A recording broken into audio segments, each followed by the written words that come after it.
respected Chairman of the State Higher Education Council, Mr. Limbadri, Vice Chairman, Mr. Venkatramana, Vice Chancellor of the University, Mr. Ravinder, Mr. Stevenson, Mr. Lakshminarayan, Mr. Naik, all the other senior faculty members, staff members, greetings to all of you.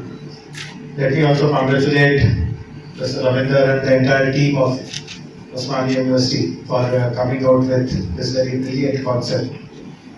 All of us would be aware that India today is occupying a very unique position in terms of the demographic. In fact, this kind of a scenario that India witnesses typically comes once every 150, 170 years. And that is the phenomena of having a large proportion of young population. Many of you would know that more than 65% of our population is below 35 years of age. And this demographic advantage will continue for the next few decades. And at the same time, the so-called advanced economies, particularly Japan, China, even many European countries, they will be on the other side of demographic. They will be having large number of older people. And obviously their productivity, their contribution to the economy will not be as much as a young person can contribute. So India's position is very unique. People have called it demographic dividend. But many people have also commented that if this, the population of the young people, if it is not trained well, if it is not skilled well, then this dividend can eventually become a liability. So educational institutions play a very important role, because this is the time when a young person will be transitioning from the world of studies to a world of job, and how to make the transition useful, productive, industry friendly, how the contribution of that student can be maximized the most is the major responsibility of the higher educational institution. We are noticing a few things in the global scenario. One is that while jobs are still important, but many young people today are recognizing that working in a regular routine kind of a job is not very exciting. In fact, we just visited the TBI, which is also located in this building. And there are many incubators today in Hyderabad, few incubators outside Hyderabad, many in the rest of the country, mostly in large cities, metropolitan cities, which are now supporting large number of young people in fulfilling their ambitions and dreams of pursuing their own enterprises. In fact, I'm on the board of IIIT. Many of you will know that in Gachibowli there is a deemed university called IIIT. For the last 7 years I'm on the board. And typically in this time, January, February, when the board meeting happens, the director of that institute, he tells to the board about the placement, how was the placement performance. And every year, for the last 7 years, the data that he shares, the numbers that he tells, they are very, very impressive. How many students got placed, what is the highest salary, what is the average salary, how many international placements. Every year we see that the performance is better than the previous year, and it's all very impressive. And incidentally on the 22nd is the next board meeting where he will be telling about this year's placement. But we already know some of the placement data was covered in the press also, so we have some idea. But the director will give us much more precise numbers. But every year when he shares this information, I typically ask one question.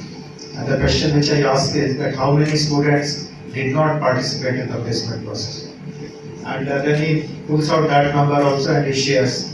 And if you do a deeper analysis of who these students are, because IIIT, as you know, they get some of the best companies to come and pick students.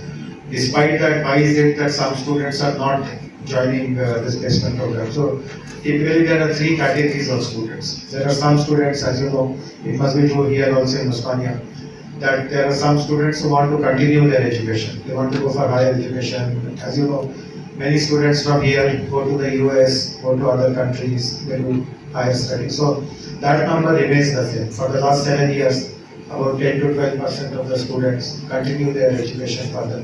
Some of them continue in other disciplines also. For example, they have done triple IT engineering, then they go into MBA, but they study for some more years. There are some students who have a kind of a preference or an inclination towards civil services. Some of them prepare for the IAS exam, group 1 exams, and so on and so forth. So some percentage of students, that percentage remains the same, roughly across the last 7 years. But there is one category, and there the percentage is really increasing, which is of students who want to become entrepreneurs, who don't want to work anywhere, they have no interest in going to the US, they have no charm for civil services, but they are passionate about some idea.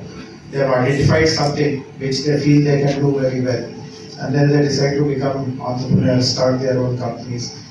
But the point which I want to try to make is that eventually what we see in triple IT is happening in our colleges also. Some of you will know that I was officiating Vice Chancellor in JNTU for almost more than 1.5 years. And in many of the JNTU colleges also, we were starting to see this kind of a trend. And this trend eventually will come everywhere.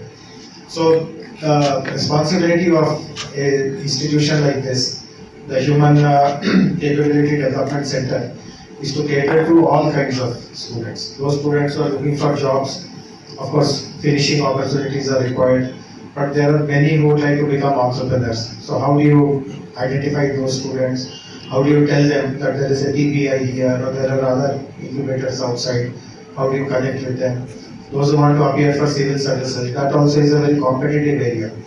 And how do you guide them in judging whether they will be suited for that kind of competition? Do they have the wherewithal to do long-term preparation and come out successfully? So lots of guidance, career guidance, if we are able to do at the right time.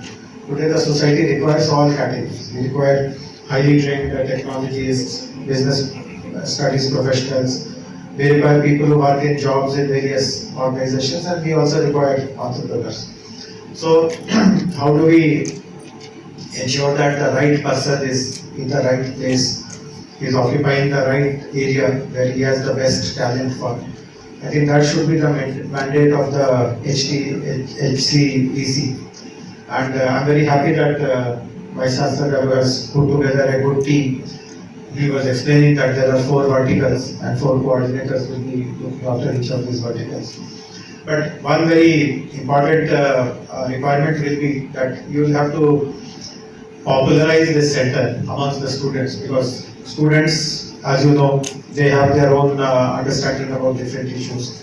Many of them may not even give any value to this kind of an initiative. They may think that maybe some government of India scheme has come, they have to start some center. Therefore, as a formality, they have started some center. So most of the students will initially be thinking like this only. But how do you conduct some kind of orientation programs? How do you tell them that these will be the benefits students will get if they actually participate in the programs? So getting students participate in large numbers will be one responsibility. Second will be, of course, as I mentioned, is to make all that interaction very, very meaningful. Every student will have different expectation about his future. So those who are planning for civil services exams, many people, as Professor Lebaji was mentioning, will be joining this university from rural areas, and we all know that in the rural areas still that mindset is that if you get a government job or a group 1 job or even a higher civil services job, that is the best that you can get, or that will change the fortunes of the entire family, the destiny of the entire family. There will be many such students, but we today see that while many students come with that kind of aspiration and background, they don't have the right kind of talent for those kind of jobs. So why allow them to waste 5 years, 4 years, and then end up achieving nothing? So how can this center help identify the current potential of that student? As I told you, in the coming future, entrepreneurship is going to be very, very important. So how do you identify those ones who have that spark in them, who can become good entrepreneurs, and then connect them to right kind of programs which the university is already having? And of course, the large category will be those who will be interested in jobs. So the finishing school that others spoke about, that will be a very important thing. So please ensure that HCDC, first of all, it is popular amongst the students, and then it provides the services which are most required by the students. And then, as everyone else is pointing out, the reputation of this center, as it is, this is a very unique initiative. I completely agree with what Professor Limbagji said, that I don't think any other institution, placement cells are there. Even in JNTU we have a placement cell, but no one has this kind of a comprehensive and an inter task or an inter activity focused institution. So you have already made a good beginning, but if you make the operations of this center very professional and very rewarding, then this can really become a national role model. So I congratulate all of you once again, and I thank VC Garu for inviting me for this very milestone occasion. Thank you very much.